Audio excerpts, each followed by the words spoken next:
Hello, I'm Jacob Wayne and welcome to our Fruits of the Spirit series here from Bristol.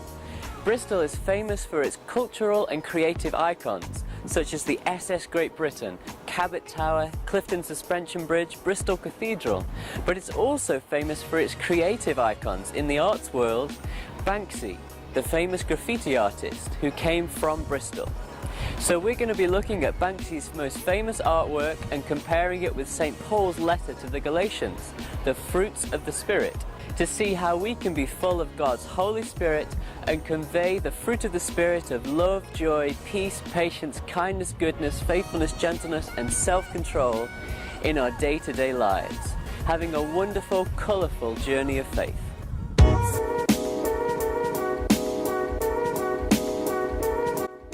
Hello and welcome to our first session in the Fruits of the Spirit series called Love.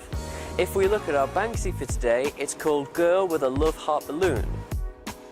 It shows a young girl who's been holding on to a love heart balloon, but unfortunately she's lost concentration, she's lost touch, and she's let love go.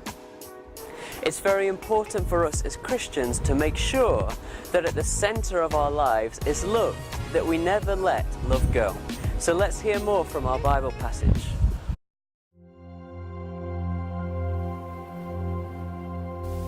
Our Bible reading is taken from 1 Corinthians 13, and it reads, "If I had such faith that could move mountains but didn't love others, I would be nothing. If I gave everything I have to the poor and even sacrificed my body, I could boast about it, but if I didn't love others, I would have gained nothing. Love is patient and kind. Love is not jealous or boastful or proud or rude. It doesn't demand its own way, it's not irritable, and it keeps no record of being wronged. It does not rejoice about injustice, but rejoices whenever the truth wins out. Love never gives up, never loses faith, is always hopeful, and endures through every circumstance. 3 things will last forever: faith, hope, and love.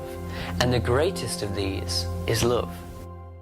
1 Corinthians 13. It talks about love, and it speaks straight to the heart of our human condition because we know all about love. We've all received love, we've all given love. Maybe we've rejected love or had our love rejected.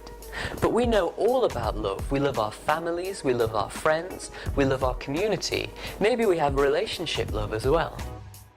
The New Testament was written in ancient Greek, and the Greeks had 4 words for love: agape, eros, phileo, and storge. Today's Bible passage talks about agape love, unconditional, self-sacrificing love, love that will give up everything. And St. Paul is saying that God has given many gifts to his church for use in the church and in society. So no matter what we're doing and where we're going, we need to have a heart of love. In fact, St. Paul's really serious about this. He says, even if he had the faith that could move mountains, or he could prophesy, or he gave away all his possessions to the poor, but if he didn't love in his heart, it would mean nothing. And if we think back to our Banksy painting, it's very interesting that the girl has a heart-shaped balloon. And St. Paul is saying, if we lose our heart of love, then whatever we do is actually meaningless. Maybe like me, you compare yourself to other Christians, and you think, I'll never be as good as them. But St. Paul is saying, to be a success as a Christian, the number 1 thing is to have love in our hearts. But as we're finishing this session, this talk, I want to remind you of the end of the Bible passage. St. Paul says, faith, hope, and love will last forever, but the greatest of these is love. So let's remember that whatever we do, wherever we go, and whoever we try to be, we need to keep love at the center of our hearts. And we need to ask the Holy Spirit to fill us with His love.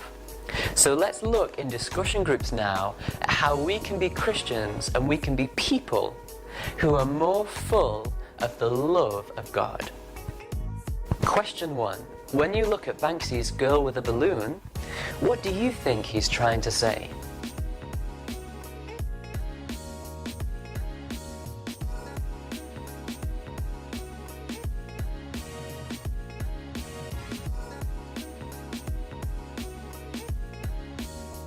Question 2. In our Bible passage, the definition of agape love is selfless, sacrificial, and unconditional. Have you ever seen anyone who shows these qualities? Question 3. How could you personally and we as a group make our church and our youth groups places that are more filled with hearts of love?